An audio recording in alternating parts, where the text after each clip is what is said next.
Assalamualaikum warahmatullahi wabarakatuh. Perkenalkan, nama saya Ahmad Gufron Alkindi, NIM saya 1914003. Saya dari PMAK Migas dan saya sekarang berada di jurusan instrumentasi kilang. Di sini saya akan membawakan sebuah presentasi, yaitu sistem pengendalian terdistribusi instrumentasi. Jadi di sini kita akan membahas sejarah DCS. DCS atau singkatan dari Distributed Control System adalah suatu pengembangan sistem kontrol dengan menggunakan komputer dan alat elektronik lainnya agar didapat suatu pengontrol suatu loop sistem lebih terpadu dan dapat dilakukan oleh semua orang dengan cepat dan mudah. DCS juga merupakan suatu jaringan komputer kontrol yang dikembangkan untuk tujuan monitoring dan pengontrolan proses variabel pada industri proses. Sistem ini dikembangkan melalui penerapan teknologi mikrokomputer, software, dan network. Nah, sistem hardware dan software maupun menerima sinyal input berupa sinyal analog, digital, maupun pulsa dari peralatan instrumentasi di lapangan, kemudian melalui instrumen di lapangan, melalui fungsi feedback control sesuai algoritma kontrol PI, PID, dan lain-lain, maupun sequence program yang telah ditentukan. Nah, kemudian di slide ini untuk memahami suatu sistem kontrol dengan DCS, kita harus mengerti dulu apa yang disebut dengan loop system, di mana pada suatu loop system terdiri dari yang pertama adalah alat ukur atau sensor equipment. Yang kedua, alat kontrol untuk pengaturan proses atau controller. Yang ketiga, alat untuk aktualisasi atau aktuator. Nah, untuk lebih jelasnya bisa kita lihat pada gambar di bawah. Nah, kemudian mengapa menggunakan DCS? Yang pertama, alasannya keandalan yang tinggi. Kedua, keamanan yang tinggi. Yang ketiga, sistem redundansi tersedia di berbagai level. Yang keempat, kecerdasan di berbagai node. Yang kelima, maintenance dan troubleshooting lebih mudah. Jadi itu alasan kita menggunakan DCS. Nah, kemudian itu ada konfigurasi sistem DCS. Nah, di gambar itu adalah sebuah konfigurasi dari sistem DCS. Nah, kemudian kita akan membahas tentang hubungan arsitektur DCS. Yang pertama adalah Engineering Workstation. Nah, Engineering Workstation itu sendiri adalah sebuah sistem berbentuk komputer semacam server yang memiliki fungsi sebagai administrator dari DCS sistem itu sendiri. Yang kedua, Operator Workstation. Operator Workstation ini adalah kumpulan HMI yang dapat melakukan kontrol terhadap proses yang sedang berjalan. Yang ketiga adalah Control Unit atau otak dari DCS, di mana seluruh operasi, kalkulasi, dan controlling proses dilakukan oleh Control Unit. Dan yang keempat adalah Communication System. Pada DCS ini mencakup media transmisi data antar perangkat DCS serta protokol komunikasi. Nah, yang kelima adalah Field Instrument Device. Nah, Field Instrument Device ini adalah perangkat instrumen yang dikontrol oleh DCS baik berupa transmitter, positioner, hingga interlock system. Nah, kemudian ada fungsi DCS. Fungsi DCS yang pertama adalah sebagai alat untuk melakukan kontrol loop sistem, di mana satu loop bisa terjadi beberapa proses kontrol. Yang kedua, berfungsi sebagai pengganti ala-ala kontrol manual dan auto yang bisa menjadi suatu kesatuan sehingga lebih mudah untuk pemeliharaan dan penggunaan. Dan yang ketiga adalah sarana pengumpul data dan pengolah data agar didapat suatu proses yang benar-benar diinginkan. Nah, di sini kita akan membahas cara kerja dari DCS itu sendiri. Yang pertama adalah mengumpulkan data yang diterima dari lapangan. Yang kedua, mengolah data menjadi sebuah sinyal standar. Yang ketiga, mengolah data dari sinyal standar yang didapat dengan sistem pengontrol yang berlaku sehingga bisa diterapkan untuk mendapatkan nilai yang cocok untuk koreksi sinyal. Yang keempat, bila terjadi error atau simpangan data, maka dilakukan koreksi dari data yang didapat guna mencapai nilai standar yang dituju. Yang terakhir atau yang kelima, setelah terjadi koreksi dari simpangan data, dilakukan pengukuran atau pengumpulan data ulang dari lapangan. Assalamualaikum warahmatullahi wabarakatuh. Perkenalkan, nama saya Ahmad Gufron Alkindi, NIM saya 1914003. Saya dari PMAK Migas di jurusan instrumentasi kilang. Di sini saya akan mempresentasikan itu sebuah sistem pengendalian terdistribusi instrumentasi. Nah, di sini kita akan membahas bagian utama dari FCS. Dari bagian utama dari FCS itu sendiri, yang pertama CPU, kedua itu power supply, dan yang ketiga itu nodes atau remote I/O units, yang keempat itu I/O unit, yang kelima analog I/O modules, dan keenam adalah digital I/O modules, yang ketujuh adalah communication modules, kemudian yang ke-8 adalah feed bus communication modules. Baiklah, di slide ini kita akan membahas tentang modul komunikasi. Jadi modul komunikasi ini berfungsi sebagai media penghubung antara sekumpulan I/O yang disebut node dengan rak utama yang terdapat pada prosesor modul.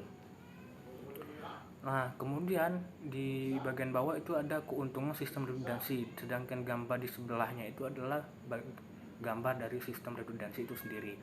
Jadi keuntungan sistem redundansi adalah, jadi DCS itu memfasilitasi ketersediaan sistem ketika dibutuhkan oleh fitur yang berlebihan di setiap level. Nah, melanjutkan operasi stabil setelah pemadaman, baik yang direncanakan atau tidak direncanakan, agar lebih baik dibandingkan dengan perangkat kontrol otomasi lainnya. Nah, yang kemudian adalah redundansi, meningkatkan keandalan sistem dengan mempertahankan operasi sistem terus-menerus bahkan dalam beberapa kelainan saat sistem beroperasi. Nah, di slide ini itu ada fungsi MMI. MMI berfungsi untuk menjadi pengawas dan pengendali untuk sebuah proses yang ada di field, dan fungsi dari MMI juga yaitu satu, menyajikan informasi plan terkini, yang kedua, memungkinkan operator melakukan operasi, maintenance, troubleshooting, serta pengembangan. Nah, bagian-bagian dari MMI itu sendiri, yang pertama adalah presentation dan control, kedua adalah application interface, yang ketiga adalah layar, yang keempat adalah operation keyboard, dan kelima itu CPU, dan keenam mouse, dan terakhir adalah engineer keyboard. Nah, di slide ini kita akan membahas tentang peralatan pendukung MMI. Yang pertama itulah printer. Nah, printer kita harus memiliki printer yang bisa memvariasikan warna. Kenapa? Untuk kemudahan dalam indikasi untuk alarm, analisa tren, drawing, dan lainnya. Kemudian yang kedua adalah kamera security. Kamera security ini memudahkan monitoring untuk didisplaykan pada control room. Nah, untuk di slide ini kita akan membahas pemilihan DCS atau PLC untuk suatu perusahaan. Jadi yang pertama itulah apa yang diproduksi oleh perusahaan. Yang kedua, bagaimana dengan nilai produk tersebut dan harga yang dibayar jika terjadi downtime. Yang ketiga, bagaimana kita meninjau jantung dari sistem. Dan yang keempat, apa yang diperlukan oleh operator agar proses berjalan dengan lancar. Dan yang terakhir adalah bagaimana performansi yang diharapkan. Nah, jadi yang pertama tadi, apa yang diproduksi oleh perusahaan. Jika PLC, tipikal produk, barang atau otomasi manufaktur dan perakitan. Dan yang kedua adalah proses produksi. Ini maksud proses produksi ini adalah proses produksi termonitor secara visual oleh operator. Dan yang ketiga atau C, membutuhkan kontrol logika. Dan yang terakhir adalah kontrol batch sederhana. Dan kontrol batch sederhana ini adalah menghasilkan satu jenis prosedur tetap, resep konstan, dan tidak pernah berubah. Dan jika DCS, yang pertama itu adalah tipikal produk. Nah, bahan itu melibatkan kombinasi dan transformasi bahan mentah. Dan yang kedua adalah proses produksi. Nah, proses produksi ini seringkali tidak terlihat oleh operator.